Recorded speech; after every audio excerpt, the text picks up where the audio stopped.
What is going on, Colts Nation? Welcome to the Colts Cast. Here's Jamal Lawrence. I'm Eric Smith, your co-host of the Colts Cast. Yo. Well, we all know what's going on. Pure chaos. The Indianapolis Colts fall to the Cleveland Browns at home, 39-38. My goodness, that's a lot of points. Moving to 3-4 on the season. I think all those points were invigorated by the new Indiana Knights jerseys, but I could be wrong. Got all that juice in them today. But Jamal, I want to pick where we start today. Go ahead, dog. We started with the referees today. The boys in stripes. Started. Yeah, the Cleveland Browns, basically. Number of questionable calls at the end of this game. Crazy amount of penalties called on that final drive. Mm-hmm. The defensive holding was BS. I said, okay, it's a bad call, but it happens from time to time. I go about it for the refs all the time, even though it negated a big play by EJ Speed, big forced fumble recovered by DeForest Buckner. They took it out. I said, I'm cool with it, man, because we got next up. Life goes on. Then, proceeding right after the defensive pass interference. Total fucking bullshit. One of the worst calls I've ever seen in my life of watching football. PJ Walker trashed ball into the end zone, was completely uncatchable. Game-altering play right there. I am the first to not give the refs a hard time, but we giving it to them this pod. It's a hard job, but wow, let the boys play. The referees had more total yards than the Cleveland Browns did today, I thought, because I am heated. Hats off to the Cleveland referees today. You guys killed it. They could have talked it over like they've been doing with a lot of other penalties today. They were talking over like, hey, that bad call, I'll pick up the yellow flag. Nope, not that one. They just said, pass interference. Let's keep it rolling. So, got to give it up to them today. Shout out to the referees today. You guys absolutely killed it. Cleveland Browns fans, if you're watching this, you should not be happy with your team. You guys aren't going to get the refs on your side every game tomorrow. I don't know. Where should we go from here? Because it brings up another issue. I'm going to get the negatives all out the way. Go ahead, dog. Darrell Baker Jr. All I'm going to say is I know why he went undrafted. That's all I'm going to say. Let's move on to some positive things today. Wow. Where are we starting? Easy. All right, man. All right, welcome to the Colts Cast, y'all. Hey, if you still listening right now, don't forget to go ahead and drop that like, subscribe, drop your comments below on how you felt about how the referees played today, as well as how the Colts and the Cleveland Browns played. So we want to hear all about it. Am I being too harsh? Nah, no. I love it. I love it. Listen, I can tell you right now, someone who was in the stands during this game, everybody had that same exact feeling. We all were just sitting there, and every time a flag came out, you're just like, oh, what is going on? And then to see them waving calls off, or to see them just BS blatant DPIs, or, calling that DPI that when the ball was so far thrown over his head, we're like, come on. Everybody lost it. The D-Buck strip fumble, we were like, all right, or sack fumble. Everyone was going crazy. Just so when you watched it just get taken away out your hands, like a kid in a candy store just getting candy taken out of their hands. It was sickening to watch. And of course, you had all these Cleveland Brown fans that were in the crowd. I was honestly surprised, dog, how many Cleveland Brown fans there were in Indianapolis today. It was a sea of orange. And of course, I expect fan bases, to travel some, but I was definitely surprised at some points they were louder than our fans were. But they travel like that. That's crazy. Yeah, I guess so. So it was sickening to see this because I had to hear it more and more from them. They're barking and all this other nonsense. And nobody got time for that. So it was sickening to see. But like you said, dog, we want to definitely talk about some positives today because the Colts got burned in this game. And it's just no other way to slice it. A high-scoring game, 39-38. We saw some great things on the offensive and defensive side of the ball as far as it goes. Like I said, we just got to give it up for the Cleveland refs every once in a while. Yeah, got to give it up. We knocked out the negatives right out the way. Yeah. Yeah. Look, I will say Myles Garrett, he need to be drug tested as soon as possible because that guy might win Defensive Player of the Year, but he is not human. He is an alien. I mean, he's the reason kind of why we lost this game. Like Mhm. outside of the refs, he was an absolute stud. Wish we had somebody like him. Shout out to him. But Shane Steichen, I thought was an absolute mastermind today against arguably the best defense in the NFL. You know, I think turnovers were killing us once again, but Gardner Minshew, I will say, you look at the box score, he had a phenomenal game. Completed 15 to 23 passes for 305 yards. We had some big plays flying. Explosive. Yeah. Explosive. That's what you like to see. 2 touchdowns, 1 interception. Couple fumble. I mean, this is this is reminiscent of last year for the Matt Ryan experiment. Just it's a lot of turnovers that are really killing this offense because outside of that, I think we delete the Browns today. We would not have been in that situation where the refs could have called a game for them. I mean, you get rid of half those turnovers because they scored. I know they scored at least 14 points off turnovers. I don't know how much more it was exactly, but it was a lot of points off turnovers. Yeah. But Minshew, like the zone read game, I didn't think he had it in him. Anthony Richardson, who? Like was talking greasy. No, I'm just playing. But like that man, like I did not think, you know, he could run the zone read. I mean, he read it right. Defenders was crashing down on the running back. He took off twice, did a little shimmy in the end zone on the second one. I mean, this man has hidden running ability written all over him. Killing the RPO game. I saw him making some passes in that type of play too. He was letting it rip. He felt the blitzes when they were coming at times. You know, I would say, you know, we didn't get the Jacksonville Gardner Minshew today, but I don't know. Got 8 turnovers in the last 2 games. That's unacceptable, right? Yeah, definitely. Pocket presence, severe liability. Got better in the second half, but still, you know, Gardner Minshew's Gardner Minshew, right? I thought he would take care of the ball better. I thought he was really good in that department, but not really showing us that lately. Yeah, and that's a little bit of a frustrating thing, just because we know how important these turnovers are, especially when teams are getting the ball in short fields. And we saw it last week at Jackson. We saw it again today. We just can't afford to give anybody the short field at any point, any point in time. Our defense is stout, it stands up, does what they need to when they need to, but it's just not fair to set them up, at the at our own 25-yard line and expect them to hold down the fort and not let a team score. It's just not right. So we got to avoid some of these turnovers as much as possible. They're inevitable, it's going to happen, but some of these mistakes can be cleaned up a whole lot. Yeah, them having 316 total yards of offense and scoring 39 points, I think is unheard of. Again, I can't blame the defense today. They were playing with unbelievably short field positions. It just,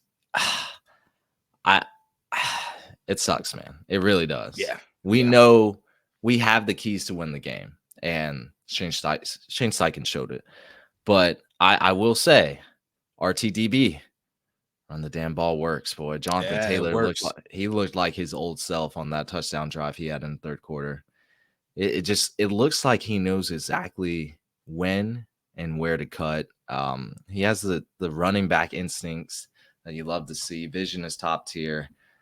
I thought even Zach Moss, I mean, was playing well in the first half, but they had over 100 yards rushing on the ground. I thought running the ball was working because it set up those big plays downfield. Josh Downs, what a game for the rookie. Man, 5 catches, 125 yards, 1 touchdown. I mean, man. It was bound to happen, especially as we talked about in the pre-show. This intermediate game was going to be popping. It was going to be heavy. It was going to be important. And that's a guy who been saying he can get behind the linebackers but stay in front of the safeties. And then once he gets the ball, I mean, good luck. Dude is small. He's quick. You're just not gonna have a chance. You don't want to take him one-on-one because he's gonna blow past you. And then it showed. We had the big 3 on our offense today as far as wide receivers because Michael Pittman and Alec Pierce. Whew. Michael Pittman was kind of quiet throughout the game and then rips a 75 yard. Yeah, 75 boy. Yeah. Broke through 2 tackles. He's such a strong receiver. I would say 90% of other of receivers would have fell at that point, got tackled, but he ripped through the first defender, and the second one he just breezed past, kind of gave him a little stiffy. I don't know, man. Michael Pittman, I mean, incredible effort right there. And then Alec Pierce, we saw that big 32-yard grab he had. Mhm. I thought the offense, at least in the wide receiver department, did their thing, right? Yeah, definitely. And I don't want to take anything away from the wide receivers because I want to come back to that in just a second. But I want to point out too one thing I noticed during both of those plays. The one that went to Pierce and a play that happened earlier with those offsides. Man, Minshew's a seasoned vet. When we see those penalties, I need him to Aaron Rodgers that thing, just how he did. But I mean, like I was nervous. I say he's not going to snap the ball. He's just going to sit here and let the refs, call the play dead. Yeah, Yeah. as soon as you see them jump, you gotta snap the ball, and just do something with it. So I was glad to see he got it off on both those plays, but I'm not gonna lie to you, for someone with his veteran tenure, I expected it to be automatic. Like, hey, it'd Mm, be known as soon as Miles or someone jumps, just straight goes, just snap the ball and go. So, yeah. but both plays worked out well, and it just like you said, to go back to the receivers though, it made for a great pickup from Pierce. A great pickup from, I think the other one was to Downs as well. So great pickups from both of them, both of those guys, and the wide receivers definitely looked phenomenal today. I really liked what I saw out of them. And JT looked good too. 3 receptions, 45 yards. He caught a 20-yard little bomb too. So all around, I mean, I thought that in the receiving department, it was good. We didn't have anything really coming from the tight ends, but I ain't too worried about that just because our receivers said, hey, let us do our thing. Let us show you what we get paid to do out here. And I'm all about that. Yeah. I thought the offensive line played decent as well. There were a few plays that kind of were on them, a few penalties, like Mhm. false starts and stuff like that, but also like Blake Freeland, I thought he looked like a competent run blocker. He was opening some running lanes up, Mhm. but then in the pass pro, I mean, he was one of the reasons why Gardner ended up fumbling in our own end zone when Myles Garrett came around. Like Blake Freeland just didn't put effort in, and that is one place you put absolute effort in when we're sitting in our own end zone. Safety touchdown, defensive touchdown could come, like things like that, man. I just wish he gave more effort there, but it's a tall task to ask against Myles Garrett. Yeah, I was gonna say that's one thing, and unfortunately, obviously being at the game live, they don't you don't get a chance to really hone in on those plays. Like I know at home, I've rewound that play at least 10 times just to watch it over and kind of see what Blake didn't do, because clearly he didn't do too much in that one. But I'll be hard pressed to say that many tackles, unless we're talking about like Laramie Tunsil, would have gotten in there and stopped, Myles Garrett at a time like that. He's gonna come off that edge grinding as hard as he can to make sure he gets back there. So as much as I want to put that on Blake, Minshew has to definitely be aware as well that hey, we're Yep, backed all the way up, and it can get hairy real quick got to when get you that got ball out somebody. like that. Yeah, Like yeah, so, I mean, fault to both of them, but for sure. yeah. But yeah, Josh Downs, I think he's confirmed that guy. I Been telling y'all boys, man, we've dude is been the telling truth. y'all. We've been telling y'all. But yeah, overall, I would say, I mean, if you subtract the turnovers, which I think is a big part, like we can't have 4 turnovers every game. Yeah. Can't. That is not a recipe for success. I don't know what we need to do in that department, but I mean, just Gardner Minshew's interception too. I mean, Mhm. he forced that throw. I thought he could have ran for the first down anyway, but he just kind of forced that throw in there. And Denzel Ward, he read it, and it just wasn't great. These fumbles, I'm starting to get like PTSD from last year. It's getting scary, man. Like Yeah, Colts, yeah, Colts it's could real. be a really good team. Yeah, and it's scary when they always come whenever it's when it's the last thing you need, where you should know the pressure's coming, and you got to be able to protect it. Those fumbles they're obviously game changers, and they set us up for failure. So yeah, I mean, and we don't want to have to be the team that has to score every single time we touch the ball. There's no reason why we should have to go out there and go down the field and get a touch on every play. But when we have 3, 4 turnovers a game, that puts us in an awkward position to where you don't have a choice but to put points on the board every drive, because if you know you're going to lose it 2 or 3 times, those are you're getting nothing off of that. So you got to be more consistent with that to avoid having to put up points every single time you touch the ball. What do you think about our defense? Defense, man, overall, I like Zaire. You know, he did his thing again. 11 tackles, still eating. Kenny Moore, though, I ain't gonna lie to y'all, people, man. Kenny Moore, he was on it today. He was everywhere. That Telling sack y'all, he got, man. I yeah. mean, Kenny was all over the. Oh, sorry, I dropped my mic. Kenny was all over the place, man, and. It's so crazy because he's such a small guy, you know. Nothing against him, but he's just a smaller guy. So when he like can hide behind these defense, you know, the linemen and the linebackers. Damn, sorry, my mic keeps fucking dropping. When he can hide behind these guys and sneak around the edge, it's just impressive to freaking see. So I really like watching Kenny Moore out there. Of course, like I said, Zaire did his thing, but 1.5 sacks for K Moore too. I'll take that all day. 3 tackles for a loss. I mean, he was on another level today. I'm willing to give him the defensive MVP Mm-hmm. today.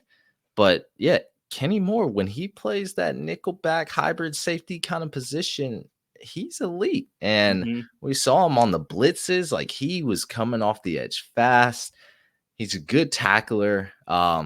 Just he's a great nickelback, man. I'm always worried about Kenny Moore when we line him up, outside. That's where my concerns are.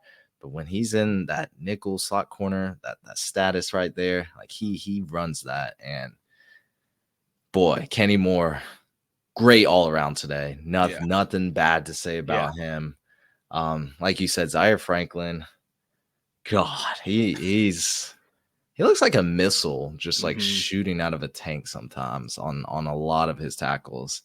I can't say anything bad about him. He's going to end the year with the most tackles this Oh, year. without question.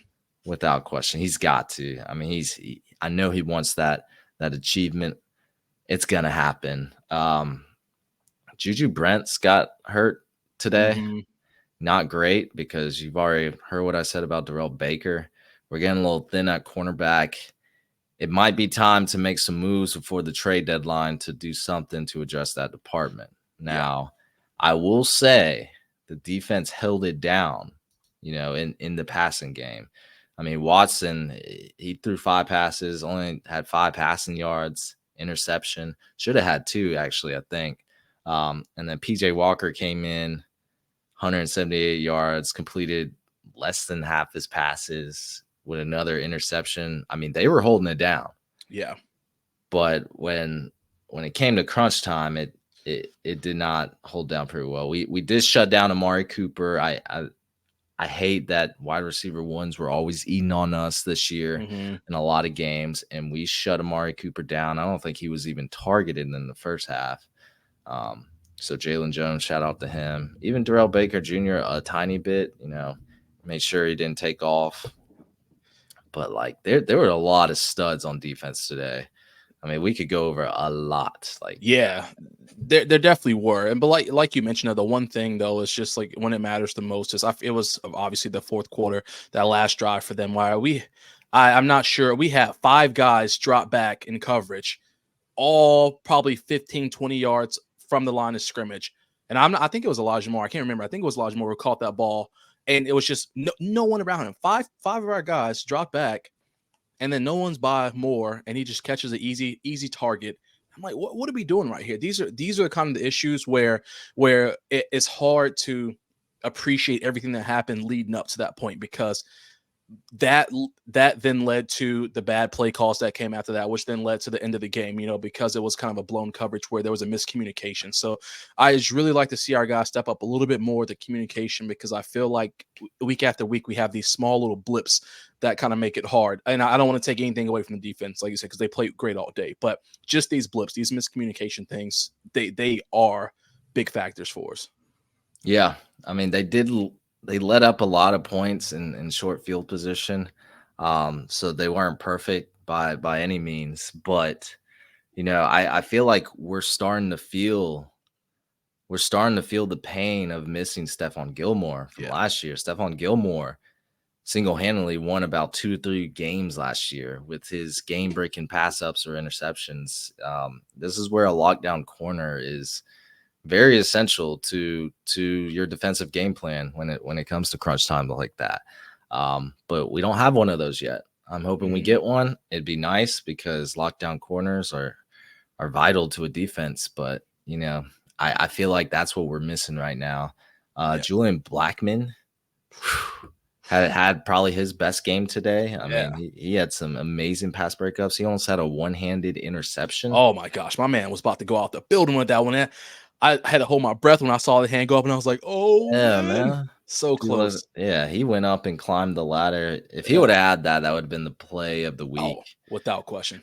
Amazing effort by him. Even DeForest Buckner almost had like an acrobatic interception. Mhm. There were a lot of athletic plays today There were. that should have it should have been in our favor. We had a lot of overturned things too.